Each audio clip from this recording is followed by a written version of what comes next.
লাথি দিয়ে উষ্টা দিয়ে একেবারে আপনি বিশ্বাস করেন মানে আওয়ামী লীগ আসলে যেভাবে তাদেরকে মানে মানে কি বলবো নেরিকুত্তার মতো যেরকম পিটাবে, আমি দুঃখিত শব্দ ইউজ করার জন্য, আওয়ামী লীগ আসলে তো তাদের নেরিকুত্তার মতো পিটাবে, কোনো সন্দেহ নাই। কিন্তু বিএনপিও তাদের এমন উষ্টা দিবে, তাদের কিন্তু কপালে বহুত শনি আছে, বিএনপির হাতেও খাবে, কোনো সন্দেহ নাই। ইউনিসকে বিদেশি প্রভুরা তাকে তো তালাক দিয়েছেই, বাংলাদেশের জনগণ তাকে মানে উচ্ছেদ করে ফেলবে। সুতরাং তাকে তো ফিরে যেতেই হবে, তার বিদেশি প্রভুরা বুঝে ফেলেছে তাকে দিয়ে আর কোনো কাজ করানো যাবে না। সুতরাং এখন তাকে সরিয়ে দিয়ে ভিন্নভাবে ভিন্ন নিয়মে ভিন্ন ব্যক্তিদের দ্বারা তার কাজ বাস্তবায়নের চেষ্টা করবে প্রভু রাষ্ট্রগুলো। জনগণও জানে যে ইউনূস এই বুঝি চলে যাচ্ছে, এই বুঝি চলে যাচ্ছে। আপনার কথা ঠিক আছে, তাকে চলে যেতেও হবে, কারণ না আছে তার গণভিত্তি, না আছে জনভিত্তি, না আছে জনপ্রিয়তা, না তিনি রাজনীতিবিদ, না তিনি এই দেশের নাগরিক। সুতরাং ডক্টর ইউনূসকে বিদায় নিতে হবে। প্রথমত ডক্টর ইউনূস হচ্ছে মুক্তিযুদ্ধ বিরোধী মৌলবাদী অপশক্তির পৃষ্ঠপোষক, সেই জন্য তাকে বিদায় নিতেই হবে। কারণ এই দেশ মুক্তিযুদ্ধে ৩০ লক্ষ মানুষ এই জন্যে রক্ত দেয় নাই, অগণিত নারী এই জন্যে সম্ভ্রম হারায় নাই যে এইখানে গোলাম আজমের বাংলাদেশ হবে, নিজামীর রাজাকারের বাংলাদেশ হবে, পাকি গোলাম ইবনে গোলাম আজম কাদের মোল্লার বাংলাদেশ হবে। এটা বাংলাদেশ মেনে নেবে না। সরকার বা এনজিও, গ্রাম সরকার বা আদম ব্যাপারী সরকার বা এনজিওর দোকানদার যাই বলেন, তাদের দিয়ে আর কোনো কিছু করানো সম্ভব না। তাদের প্রভুরা বুঝে গেছে যে একে দিয়ে আর কিছুই করানো সম্ভব না। সুতরাং এখন তার যাওয়ার সময় হয়ে গেছে বলেই তো দেখেন নতুন আর এক কি তত্ত্বাবধায়ক সরকারের কি যেন ঘোষণা করছে, শুনলাম আর কি লোক মুখে। এদের সরকারি অবৈধ, সুতরাং তাদের জাজমেন্ট, তাদের রায়, তাদের এজেন্ডা সবকিছুই অবৈধ। সুতরাং কে কি বললো এটা নিয়ে জনগণের থোড়াই কেয়ার করতেছে, এগুলো তো মানুষ ভুলে যাবে না। তাই আগে ওই ৭৫-৭১-এর মতো আপনি হয়তো মধ্যপ্রাচ্যে পালিয়ে যেতে পারেন, পাকিস্তানে পালিয়ে যেতে পারেন, কিন্তু ইউরোপে যাও এবার তারা সুখ পাবে না। যতই চাপাচাপি করুক, ওই যে কি ওই ক্যাকটাস গাছের মতো, বনসাই গাছের মতো, এরা শুধু পাশেই বাড়বে। এটা কে যেন লিখেছেন আমি ভুলে গেছি, যে এরা শুধু পাশেই বাড়বে, উচ্চতায় বড় হবে না। জামাতের হাজার হাজার কোটি টাকা থাকতে পারে, ব্যাংক থেকে এবার তো ব্যাংকও থাকবে না, কারণ আপনি নিশ্চিত থাকেন বাংলাদেশ আগামীতে গ্রামীণ ব্যাংক বলতে কিছু থাকবে না, গ্রামীণ ফোন বলতে কিছু থাকবে না, জামাতি কোচিং সেন্টার বলতে কিছু থাকবে না, জামাতি মসজিদও নাও থাকতে পারে, জামাতি মাদ্রাসাও নাও থাকতে পারে, জামাতি কোনো প্রতিষ্ঠানই বাংলাদেশে থাকবে না। আপনি নিশ্চিত থাকতে পারেন এই বাংলাদেশে টিকবে না এগুলো একটাও। এখন বলবেন যে কেন টিকবে না? আচ্ছা, আপনি কি মনে করেন বাংলাদেশে আওয়ামী লীগের শক্তি কি জামাতের চাইতে কম? তারা যদি টিকতে না পারে, তারা হলো ৩৫-৪০%, আর হচ্ছে ৩% সর্বসা করলে। ৩% যদি ৩৫%-৪০% যদি টিকতে না পারে, তাহলে ৩% কেন টিকবে? তাকেই তো আপনি দেখেন, আপনি কল্পনা করতে পারেন যে প্রেগনেন্ট একটা নারীকে কিভাবে মেরে তাকে পুড়ে ফেললো, পুলিশকে ঝুলিয়ে রাখলো, অদ্ভুত ব্যাপার। তারপরে ২-১ পুলিশ কর্মকর্তা বলে, অবশ্য তারা বাধ্য, আমি তাদের জন্য খুব দোষ দেই না, তবে হাসি। তারা কেউ বলে গুলি করতে হবে, কেউ বলে ব্রাশ ফায়ার করতে হবে, আবার বলে এটা আইনে লেখা আছে। তাহলে আইনে যদি লেখা থাকে যে বাসে আগুন দিলে গুলি করা যাবে, ব্রাশ ফায়ার করা যাবে, তাহলে শেখ হাসিনার আপনি ফাঁসি দিলেন কেন?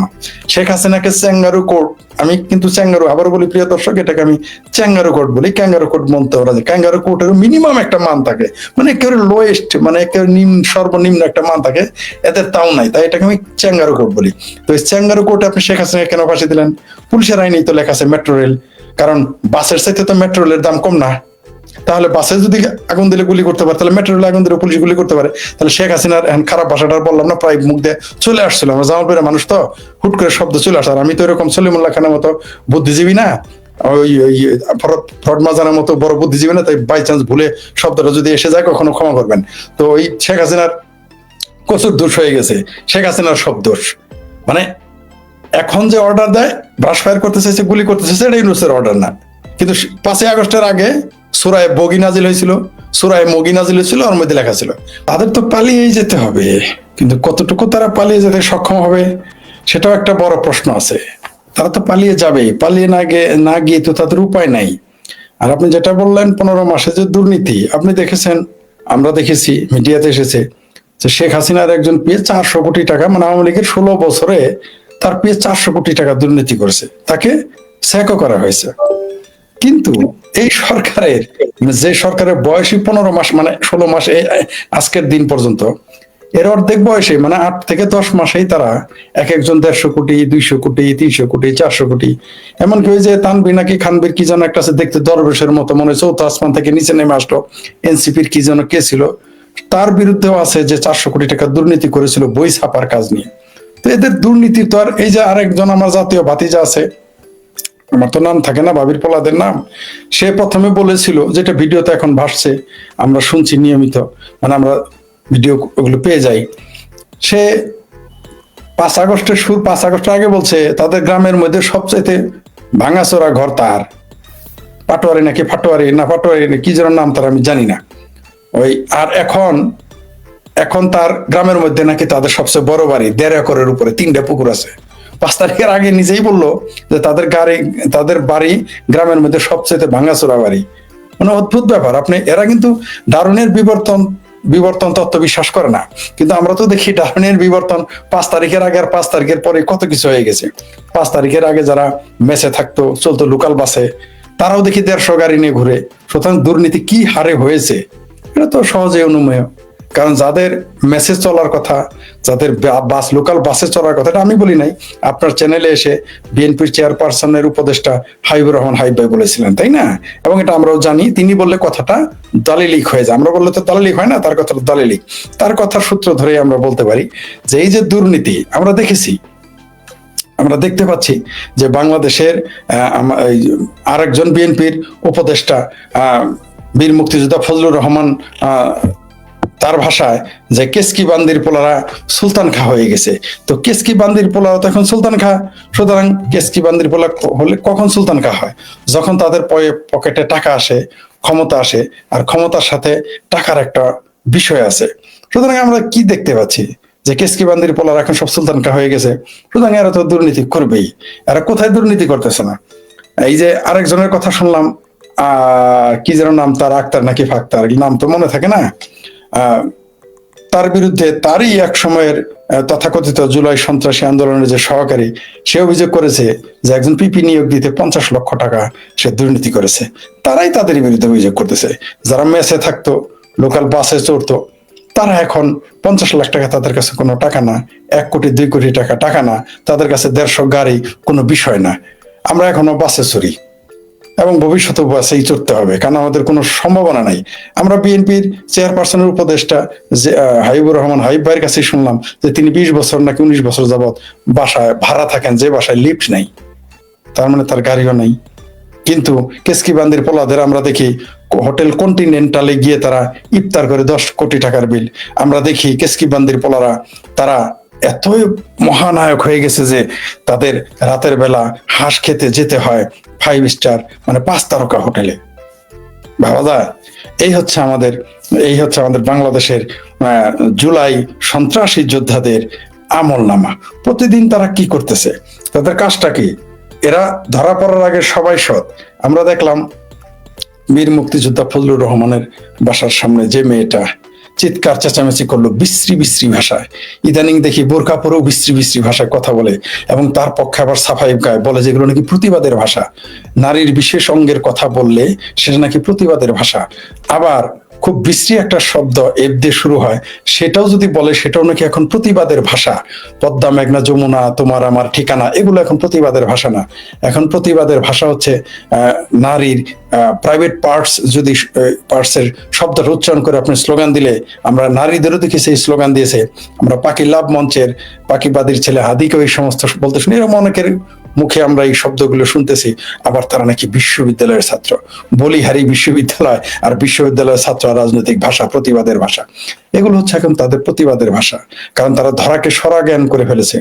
রাজনীতি যখন রাজনীতিবিদদের হাতে না থাকবে, রাজনীতি যখন ব্যবসায়ীদের হাতে যাবে, তখন যেমন একটা রাজনীতির চরিত্র পাল্টে যাবে, তেমনি নাবালকদের কাছে যখন রাজনীতি চলে যাবে, আমরা 30-32 বছর রাজনীতি করেও আমরা নিজেদের রাজনীতিবিদ বলার সাহস পাই না, আমরা রাজনীতিক বলার সাহস পাই না। আমরা আলোচক বলি, সমালোচক বলি, আমরা নিজেদেরকে রাজনৈতিক কর্মী বলি, বা আমরা বলতে পারি যে রাজনীতির পাঠ নিয়ে সেটা বলি। আমরা কখনো রাজনীতিবিদ বলতে পারি না, রাজনীতিকও বলতে পারি না, নিজেদের সাহসই পাই না। কিন্তু এরা দেখেন 36 দিন যাবৎ রাজনীতি করে তারা রাজনীতিক হয়ে গেছে। এক সপ্তাহ সুখ করে 8 দিন হয়েছে তার রাজনীতি এসেছে, তারা এখন বাংলাদেশের রাজনীতিবিদ হয়ে গেছে যে মির্জা ফখরুলের মতো মহাসচিবের আগে তারা বসে থাকে পা তুলে। আমরা হাসি, এটা হাসলাম এই জন্য যে আবার এটাকে সামন্তবাদ মনে করেন না, সামন্তবাদের প্রশ্ন বলে নাই। পদাধিকার বলতে একটা কথা আছে, আপনি যত কিছুই করেন সেটাকে অস্বীকার করতে পারবেন না রাজনীতিতে। রাজনীতিতে যখন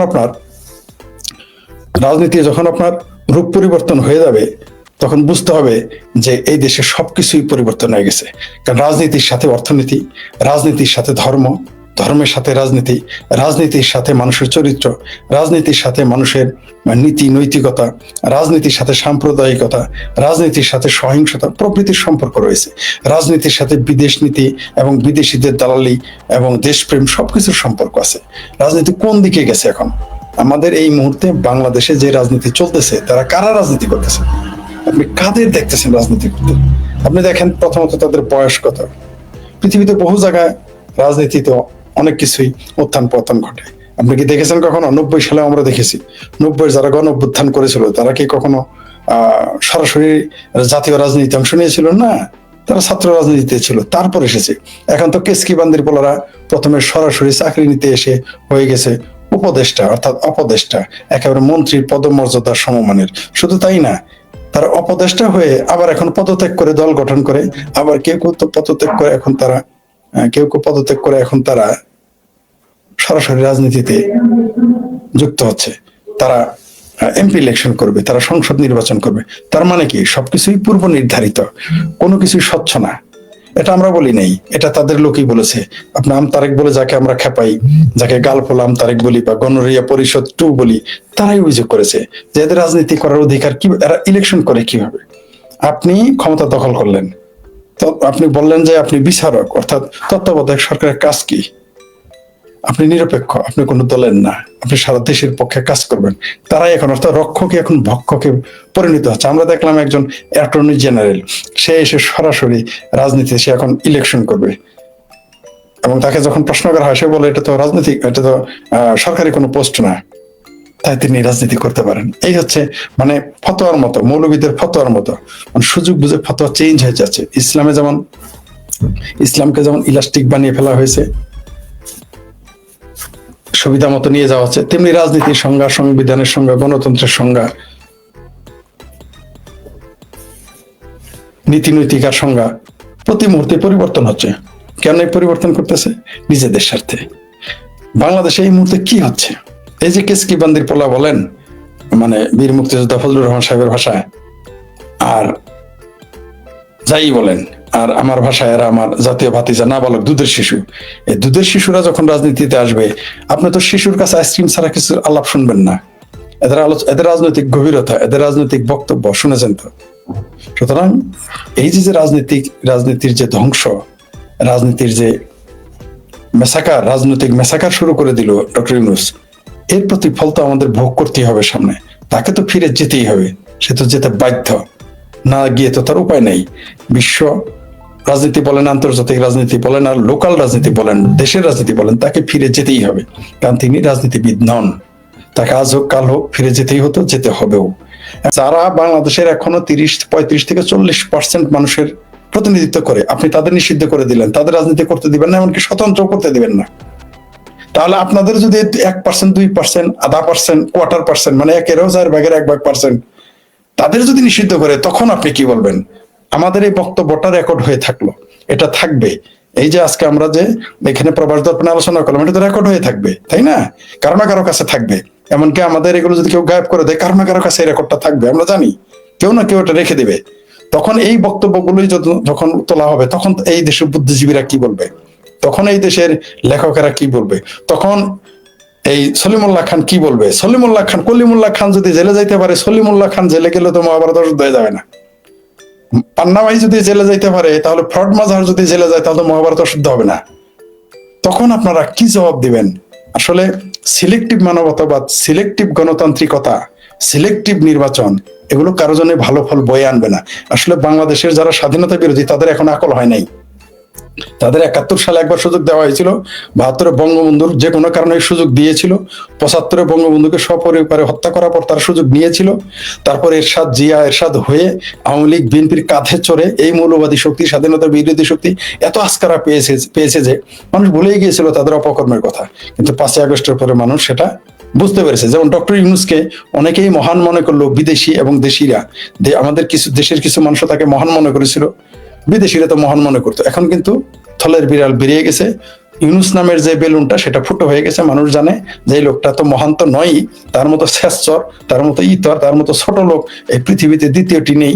নোবেল প্রাইজ পাওয়ার পরে, দেশের প্রধান হওয়ার পরে যে আদম ব্যাপারে লাইসেন্স করে, তেমনি বাংলাদেশের মানুষজন এখন বুঝে গেছে যে 5ই আগস্টের সেই জুলাই সন্ত্রাসী আন্দোলন, তথাকথিত আন্দোলন, এটা যে একটা সিলেক্টিভ আন্দোলন ছিল, এটা যে আসলে শুধুমাত্র ভারত বিরোধিতা, মুক্তিযুদ্ধ বিরোধিতা এবং আওয়ামী লীগ বিরোধিতার উদ্দেশ্য ছিল, এটা মানুষ এখন বুঝে গেছে। তাই যদি না হতো তাহলে এখন এই যে শুরুতে আমাদের এডিটর সাহেব যে কথা বললেন যে হাজার হাজার কোটি টাকার এখন দুর্নীতি হচ্ছে, বিদেশে পাচার হচ্ছে, এখন কেউ কথা বলে না, এখন কেউ কথা বলতেছে না। আর যারা গণতন্ত্র, স্বাধীনতা, বাক স্বাধীনতা নিয়ে কথা বলা বন্ধ করে দিয়েছেন, এরও ফলাফল আমাদের সকলকেই ভোগ করতে হবে। এখন যেমন ভোগ করতেছে 35 থেকে 40% হওয়ার পরেও যদি তারা ভুক্তভোগী হয়, তাহলে যারা 9% তাদের কপালে কি শনি যে আছে এটা আমি বুঝতে পারছি না। আর ডক্টর ইউনূসকে চলে যেতেই হবে। তিনি যে এজেন্ডা নিয়ে আসছেন তার এজেন্ডা আর খুব বেশি বাস্তবায়ন করা আর কিছুই নেই, কারণ তিনি বন্দর নিয়মিত দিয়ে দিয়েছেন, আরো গোপন অনেক চুক্তি করেছেন। আমরা আজও দেখলাম, নিউজ এসেছে, আজও মানে 2 ঘন্টা আগের নিউজ, যে সিঙ্গাপুর থেকে বেশি দামে চাল ডাল কিনে আনতেছে, তাও ভারতীয় চাল।